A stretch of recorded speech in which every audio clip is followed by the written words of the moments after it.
We officially have a fucking year until the 2026 midterms, and we cannot stop. There are going to be fair and legitimate midterms next fall. Yes, there will be. Yes, your vote is going to matter. Yes, your vote is going to be included in the tally. And yes, your vote will make a tangible impact. Well, guys, the Republicans are freaking out right now because they know that after they got obliterated at the polls this week, they now have to change all of their messaging back to the economy and affordability.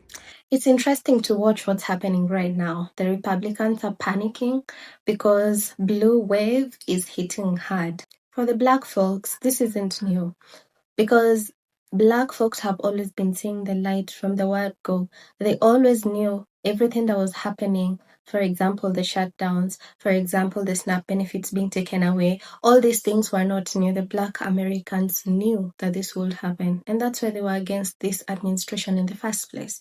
But seeing that Americans are now opening their eyes is actually good to see. But at the same time, we're not still fooled because Americans are still Americans and they can turn their back on us anytime. So stick around, let's see what people have to say, because in this video you'll see people turning against MAGA and trying to have more people see the light, which we have always told them that this administration is not for the people, but is to make richer people richer and poor people poorer. Stick around up to the end of the video and don't forget to subscribe, hit the like button and comment down below any thoughts that you have on this video. We all deserve to hope scroll. We all deserve to ride the high. We all deserve to just be on that top of that blue tsunami, surfing it right over the United States, okay? I get it, okay? Me too. I want to do all that too. But we cannot take our foot off the gas. Arguably, we have even more work to do now than we did yesterday. Because I think that these blue winds, this blue tsunami, if you will, is going to anger the current administration. This did not go how they wanted it to go. And it is so clear that the United States is angry. We, the people of the United States, are fucking mad. And I know all my MAGA fans are going to be like, but that's just because you voted in blue states. The numbers don't fucking lie, okay? The voter turnout numbers, they don't lie. New York has not seen over 2 million votes cast since 1969. Okay, are we grasping that? That many people showed up to vote because of how angry they are, because of the state of the country, because of what's happening with the current administration. And I know for a fact that this is going to anger them. We officially have a fucking year until the 2026 midterms, and we cannot stop. Well, guys, the Republicans are freaking out right now because they know that after they got obliterated at the polls this week, they now have to change all of their messaging back to the economy and affordability. They were hoping that they could just give tax cuts to their rich friends and then keep everybody distracted by sending the military into blue cities and going to war with Antifa frogmen. But it looks like nobody gave a shit about that. Looks like the real reason that Trump supporters voted for him is because they wanted a bunch of free shit. They wanted free IVF, no more taxes, lower prices at the store, not higher. And they wanted him to literally hand out $5,000 checks to everybody like Oprah. They were looking for the free shit. And when Republicans got in office, obviously they had no intentions of actually helping the American people. But now Republicans are being forced to talk about the economy that they ran straight into the ground. And they can't talk about the numbers because those look terrible. So their number one tactic is to trot out Lego Man Mike Johnson and Daddy Trump to tell everybody that prices are way down. Guys, our pro-growth policies will kick in soon. That's what they have to say. And that's because they're absolutely cooked. The Republicans have done nothing to help the American people, and even their own fans are starting to notice. Anyway, guys, gotta love it. Gotta love watching them squirm. If they thought that this week was bad for them at the polls, woo! Next year is going to be glorious. All right, guys, happy Thursday. Hopefully you're having a great week. I know I am having a damn good week. So let's keep that energy flowing. All right, y'all? Okay, love you. See you soon. There's no surprises. What happened last night was blue states and blue cities voted blue. We all saw that coming. Oh my God, that was a whole lot of, what's the word? Copium by Mike Johnson. Virginia, what happened? Governorship flipped. Georgia, Mississippi, Montana, mayorships flipped, school boards flipped, state assembly seats flipped. It was a blue tsunami nationwide. What happened yesterday made me grin from ear to ear, and I'm still grinning. I love those MAGA tears. Normally, I like to be a gracious winner, but come on. These people, the GOP, they've made tens of millions of American citizens, brown skinned, scared of even going out on the street. I went to the grocery the other day, looked at a chocolate bar, $6. I put it back. Looked at a steak, $30 a pound. I put it back. Yeah, Donald Trump is turning me into a vegetarian and is curing my sugar tooth. The only people Donald Trump, GOP, Mike Johnson are making happy are billionaires. I'm not a billionaire. Neither are you. And the kind of white Christian who hates everyone else. So allow me to gloat. I can't get enough of these MAGA tears. Delicious.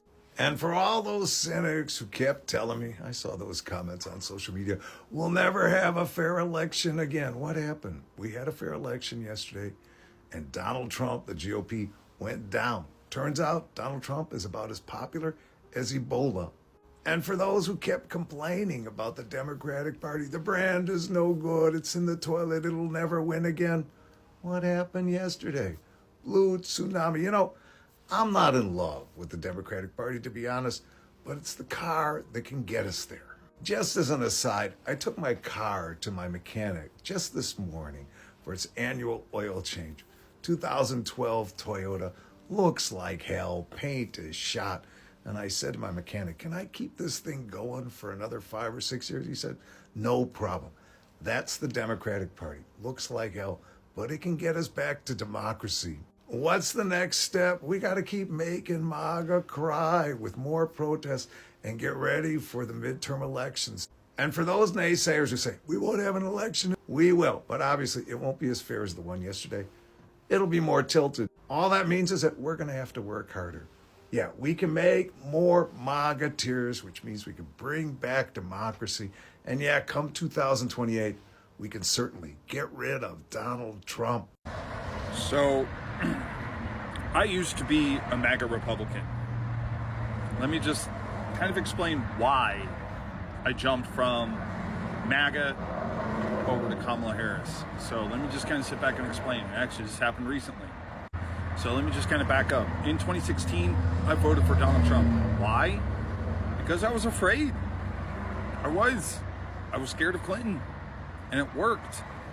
And all 4 years of Trump being in the office, I felt secured. I felt validated. And then after 2020, just like everyone else that's on that ship, I believed him. I genuinely believed that, our election was stolen. I believed that there was some mass conspiracy. And I genuinely felt the guy. I was like, whoa, if he's going to get prosecuted, I could be next. And that was the narrative and the thought process that I was being fed. I also was listening to a lot of outlets and a lot of voices that validated my concerns. And that was the things that, and I don't want to say I was unwilling to listen to any other debate, but I was always afraid to have a debate with somebody. And that was what it's been ever since before the 2016 election. It was at a point where I was afraid to talk about my political beliefs because I had seen my friends get attacked, like literally physically attacked, and had their personal lives attacked. They had people around them that were attacked just for having a simple difference of opinion than somebody else. And then another thing that I was afraid of, which was being promoted quite a bit, was that there was a lot of illegal immigrants that were coming across the border, and they're hurting people, they're doing damage, they're hurting this country, XYZ. And I'm like, and I've always been pro-immigration. I'd always been pro-immigration. I'm like, yeah, immigrants are what make this country amazing because they bring the best parts of their culture and the way they think about things and make this country better, make this country great. And that was what I was a staunch supporter of, but the biggest thing was, again, the thing that drove me the most to continue to back him was fear. It was the fear of other. It was the fear of somebody coming to hurt me. It was the fear of somebody coming to hurt my family. It was somebody, that was wanting to take away my livelihood. It was also the fear of just using my voice in general to either to be afraid of talking about the things that were important to me and to be afraid of even being knowledgeable about politics or anything like that. But what changed my mind this cycle, and I think this is probably very true for a lot of other Republicans, especially former MAGA Republicans like myself, former MAGA, was Kamala Harris. I don't know how it happened or why it happened, but she brought the joy of politics again. She has given us the confidence to say with our chest, like for me, I'm all about women's right to choose. It goes beyond abortion. It goes down to just basic specialized care that women need, whereas men don't need, Mental health is another big thing that we all need to talk about too.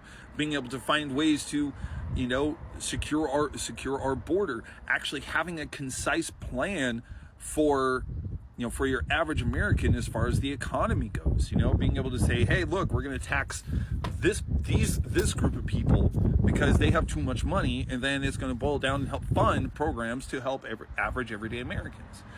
Those things right there made me say, you know what? I shouldn't be afraid anymore. I shouldn't.